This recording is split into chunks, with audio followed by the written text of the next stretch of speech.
this gay couple, they had legal ownership of a baby boy who was born, and they didn't want him to be given up for adoption. They didn't want him to live. They demanded that life-saving care be withheld. So the baby shriveled away and died shortly after he was born.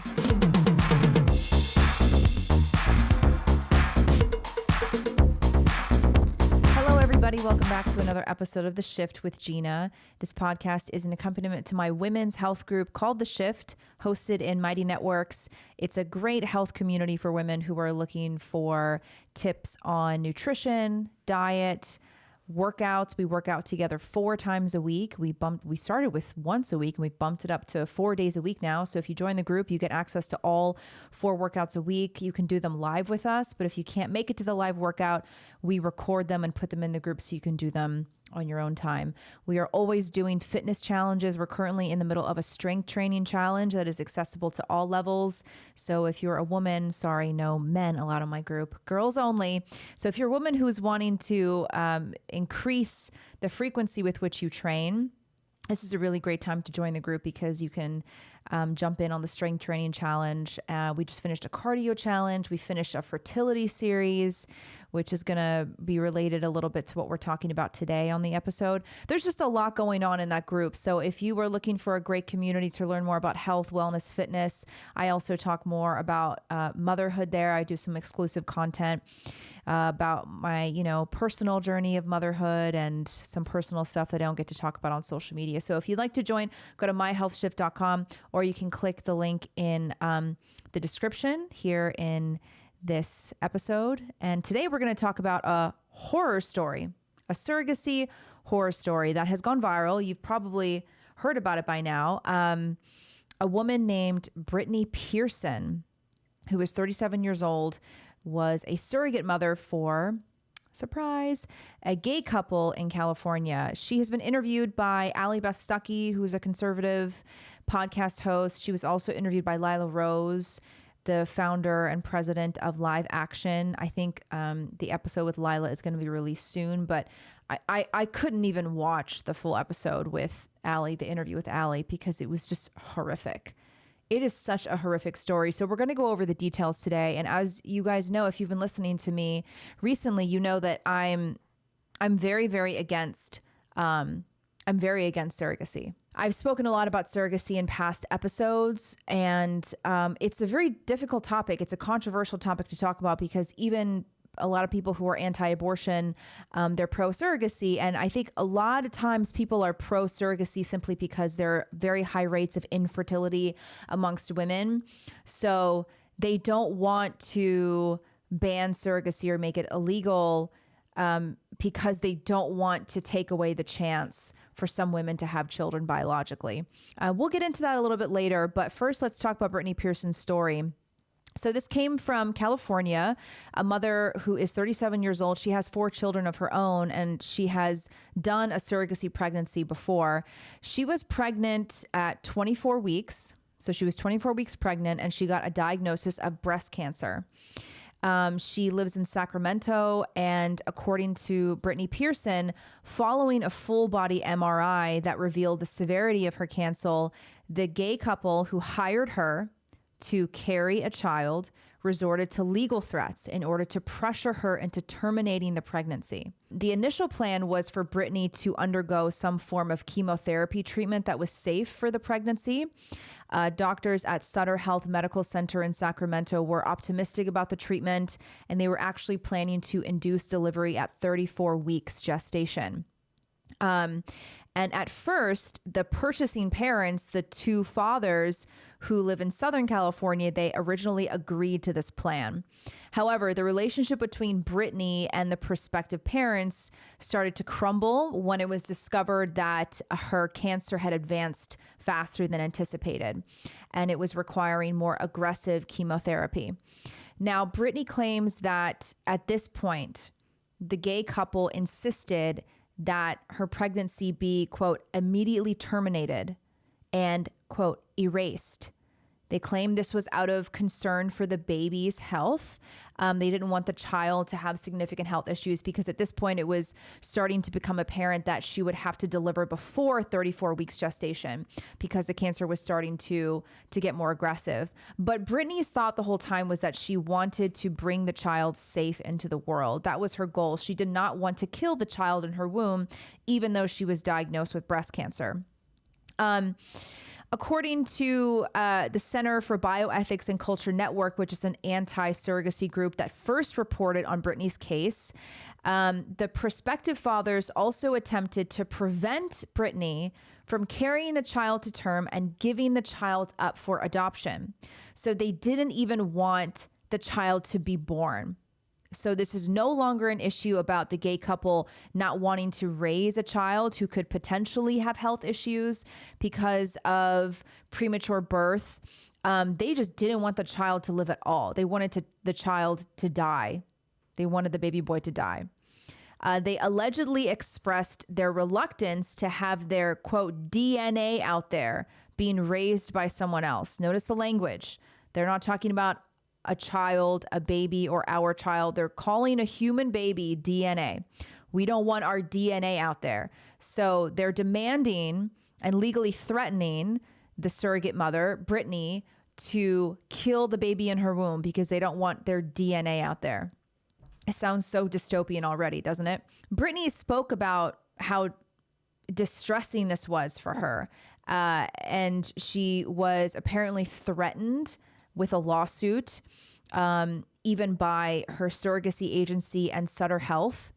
And she had previously done a successful round of surrogacy, but this time she said she felt like a rented out uterus, describing the experience as frustrating, betraying, and heartbreaking. So surrogacy laws in California offered zero rights to Brittany or her baby. And as the situation unfolded, she actually found a hospital that was willing to deliver her baby at 25 weeks gestation. And so this is kind of a big deal because I'm assuming that throughout this whole thing, you know how progressive the state of California is, and they have some very, very strict laws when it comes to surrogacy. And like I said, they offered zero rights to Brittany and the child, that she was about to give birth to, but she happened to find a hospital that was willing to help her give birth prematurely to this child, because we know now, because of modern technology, thank God, there are a lot of babies that can live when they're born very early, 25 weeks pregnant. There are plenty of stories of children surviving when they're born 25 weeks pregnant, because there's been so many advances in the medical system. So she went to the hospital and she delivered her child. The baby boy was alive.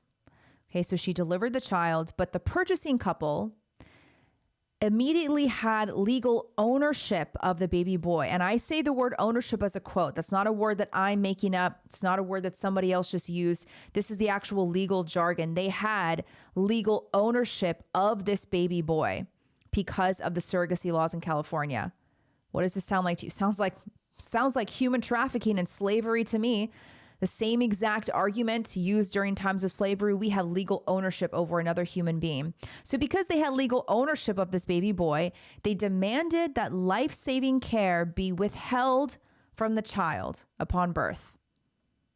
And the baby died shortly after he was born.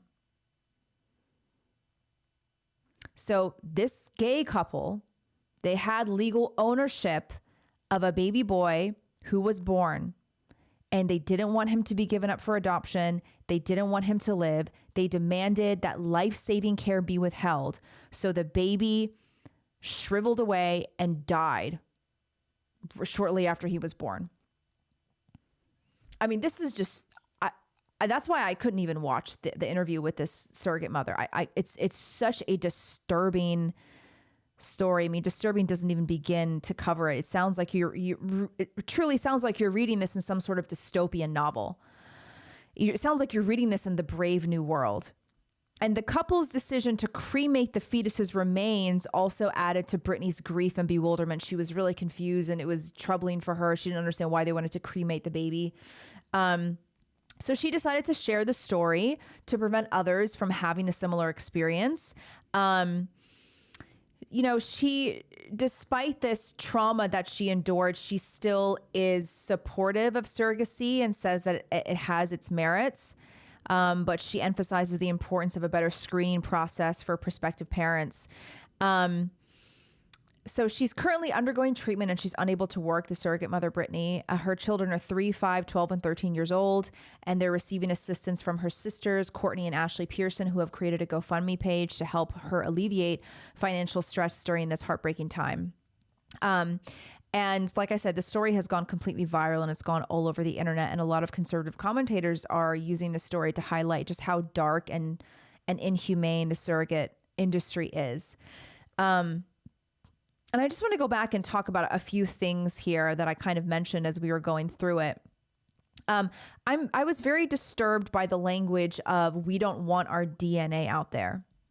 And when you listen to this language, it becomes very clear that children in a case of surrogacy are treated as commodities. This is what I've been saying for a long time, when even before Khloe Kardashian's confession went viral, when she was talking on her reality TV show about how it felt transactional, because that's exactly what surrogacy is. It is transactional. You are removing the sacredness of pregnancy and the intimate physiological, biological connection that a mother has when she carries a child in her womb for 9 months, even if she is not biologically the mother. She has an intimate relationship with this child that is meant to develop when the child's in the womb. And you strip all that away and you treat a child as if he or she is a commodity, as if he or she is an object that's just to be placed in the arms of a couple that had the highest bid, that decided to pay the most. Right. And this language, "I don't want my DNA out there," is perfectly reflective of how transactional surrogacy truly is, and how these babies, human babies, innocent human life, is being treated as if they're objects to be passed around from one person to the next. And if they're not wanted, they are to be killed, murdered, ended, their life ended, just gotten rid of because they're not wanted by the parents. And if this does not wake you up to the evils of surrogacy, I don't know what will. And I know some people say, well, this is a very rare story. You know, there are plenty of beautiful stories of surrogacy where the surrogate mother was very willing to provide a service and give a couple a healthy child. Yeah, I'm sure that there are plenty of stories, but it still treats the child as a commodity. It strips away the very special, intimate connection and relationship that should happen between a mother and her child in the womb. And the situation passes the baby on to another human being. Why? Because they paid the most money. And it also there's also an added layer here of gay couples just like treating babies as if they're pets, designer pets. I'm sure you guys have heard about that story of YouTuber Shane Dawson. He's a pretty big YouTuber now. I mean, he's been big for a while, but he also went viral recently because a lot of sexual assault allegations have come up in the past, and a lot of pedophilia allegations have come up. And he and his gay partner went through multiple rounds of IVF with a lot of egg donors, and they came out with 12 embryos. And they made this video on YouTube that was very nonchalant and meant to be funny. And they were going over all 12 of their embryos, and each embryo had, what's it called? Like the bar scan, a barcode. Each embryo had a barcode. And they were joking about how they had 6 girls and 6 boys, and how can we choose which one that we want to live, and how do we choose which ones we want to discard of? Embryos, that's human life. And they were very flippant about the whole thing, and it got a lot of backlash. And they ended up sort of changing the direction of their publicity stunt. And they started talking about, you know, how difficult the process has been for them and how emotionally draining it is. When before that, they were treating it like it was a joke. They were treating human life as if it's a joke. And you see this a lot now with all these gay couples because they can't biologically reproduce, and yet they still think they have a right somehow to human life. They think they have a right to a woman's womb and a woman's body, just because they pay her, what, $40,000? They have a right to her body so that she can give them a baby and then just wash her hands clean and walk away. Just the entitlement of these couples, these gay couples who do not value human life. I don't want my DNA out there. I mean, who are these guys? This is so evil. And then coming down here and talking about the fact that they had legal ownership of the child. Like I said in passing before, this is the same argument that was used in times of slavery. You have legal ownership of a human? I'm sorry, what year are we in? You have legal ownership of a human, so that gives you the legal right to kill that human being as soon as he is born. Because that child could have very easily grown up to be a fully functioning adult, fully functioning kid who would have been adopted. There are more families who want to adopt today than there are children who need to be adopted. And that child could have easily been adopted by a loving family, but this incredibly selfish, evil couple decided to kill the child by withholding life-saving medical care because they didn't want their DNA out there. I mean, oh my gosh. It makes me so sick to my stomach. That's why I couldn't watch this story. And this is what I'm talking about, you guys. There is nothing about surrogacy that we can defend. There's really nothing. I mean, I don't mean for this to sound rude or unkind, but I don't care if there are stories of surrogate mothers who have had a perfectly fine experience selling their babies online to some random couple. I don't care if there are good stories of that. I want stories like this to never, ever happen again. And if something is right, it's right all the time. And if something is wrong, it's wrong all the time. We can't deal in these gray areas. Well, surrogacy may be right for some people. It's okay in some circumstances for a child to be treated like a commodity, just not in other circumstances. Nope, it's wrong all the time. If a child should not be treated like an object to be sold, a child should not be treated like an object to be sold. It doesn't matter if it's to a gay couple that's totally narcissistic and doesn't want to see their DNA in the hands of another person. And it doesn't matter if it's a woman who has been unfortunately struggling with infertility. Surrogacy treats babies like a commodity, and it needs to end.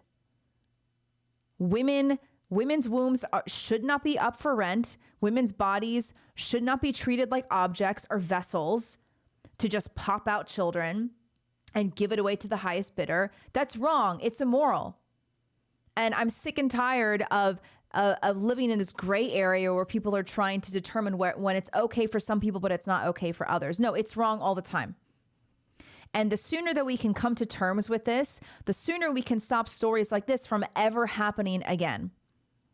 And you ever notice whenever we talk about surrogacy, whenever surrogacy is talked about in the public conversation on social media, whatever, in interviews, for example, Khloe Kardashian and Lance Bass talking about how difficult the surrogacy process was for them.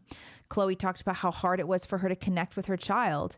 And the latest interview she did, she admitted that she was still, to that day, struggling to connect with her baby because she didn't carry the child on her own. She felt like it was transactional to all of a sudden have this innocent human life placed on her chest after another woman gave birth to the boy. And then you hear Lance Bass talk about how hard it was for him and his gay boyfriend to buy a pair of twins. And then all of a sudden they have the twins in their home and the twins are not responding to them. They're not showing any affection. The only person they showed affection to in the first year of their lives was Lance's mother. Wow, shocker. The only person that they wanted to accept love from and give love to was a woman. It kind of makes you think how important mothers are, doesn't it? Now, in all of these stories, when these celebrities talk about how difficult surrogacy is, notice this. They only talk about how difficult surrogacy is for them. If you think it's hard for Khloe Kardashian to connect with her child, how hard do you think it is for that newborn baby to connect with their own mother? How hard do you think it is for a newborn child who is just experiencing the world for the first time? And in any other normal circumstance, a child's mother is what tethers them to the world. A child's mother is what makes them feel safe, and it's what makes them feel like they're cared for. And their mother is their window into the world. You know why they say that a child's first word is usually dada and not mama? It's because for like the first year, maybe like 8 months of the child's life, the child thinks that their mother is a part of them. They can't distinguish that their mother is a different human being. It takes them a while to actually understand that. They just think that their mommy is a part of them. So while you hear Khloe Kardashian and Lance Bass talk about, oh, boo-hoo, surrogacy was so hard for me. I paid $50,000 for a woman to pop out a baby for me. Oh, boo-hoo, I'm so sad. It's so selfish. You think it's hard for you? How hard do you think it is for those innocent children? How much neurological damage do you think it causes these babies to be ripped away from the only mommy they ever knew for 9 months and be shoved into the arms of a complete stranger? They don't know that I'm biologically related to Khloe. Okay, this is my mommy. Babies don't know that. They just know the smell of their mommy, the sound of their mommy's voice when he was in her belly, and how the mommy laughs and the rhythm of the mommy's walk. They don't know that Khloe is biologically their mom, so they're going to connect with Khloe right away. No, it's sickening. This is why, in a nutshell, surrogacy places adults' desires over children's needs. And we're only talking about how hard surrogacy is for the parents. We're only hearing about what a difficult process it is for the adult. Nobody talks about the children. Why? Because children are treated like commodities in surrogacy. You see the proof in so many different ways. So of course, if a child is a commodity and treated like an object or a designer pet, nobody cares about how the child is reacting to the surrogate mother or to their biological mother. Nobody cares because the child's a commodity. It's just a tool to be passed back and forth. It's sickening. It's so sickening. It makes me nauseous to think about. And I know a lot of people, I've talked about this in a previous episode, but I'll talk about it really quick. A lot of people say, oh, well, does that mean you're also against adoption? No, I'm not against adoption, because the thing about adoption is that adoption is attempting to correct a tragedy. So most of the time, adoption happens because the mother is unfit to raise the child, or the mother dies tragically, and you're trying to give the baby a much better alternative, because if you don't have the baby be adopted, the baby could, die or just be homeless or not have a family. Like, of course you want the child to have parents, but that's a completely different situation than manufacturing trauma for the child so that you can make some rich parent happy. That's not okay. If a child happens to be born into a tragic situation, everything should be done to rectify that tragedy and to give that child a good life and a good home. But that is totally different than creating a tragedy for a child so that you can make an adult happy. And this is the problem here, is that our society has become so obsessed with happiness. I just want to be happy. I just want to be happy as an adult. This is what I want. This is what I want. And so the obsession with making adults happy has resulted in treating children like they're just objects or designer pets. And it has to stop. That baby boy deserved a shot at life, regardless of who his biological parents were, regardless of the surrogate mother's health. That baby boy deserved a shot at life, and he had a chance at life. And those two men played a very significant role in killing him. And it's disgusting. I can't even believe we're talking about legal ownership as if the boy is a slave. I mean, and this is what happens when. So there are a couple of different factors that need to be addressed when we're talking about the evils of the surrogacy industry. Number one, we have to talk about infertility. So infertility, I'm not talking about biological infertility, like gay couples that biologically can't have children. I'm talking about a lot of women in the United States who are struggling with infertility. That's one of the reasons why surrogacy has become more normalized, because you do have a lot more women now who are not able to carry children, not able to give birth to their own children.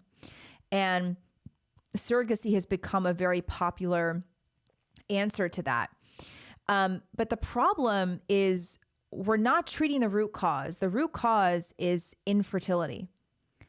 And instead, what the conventional medical system has done is create a very lucrative business to try to answer the problems of infertility instead of helping women heal their infertility. And even further than that, prevent infertility.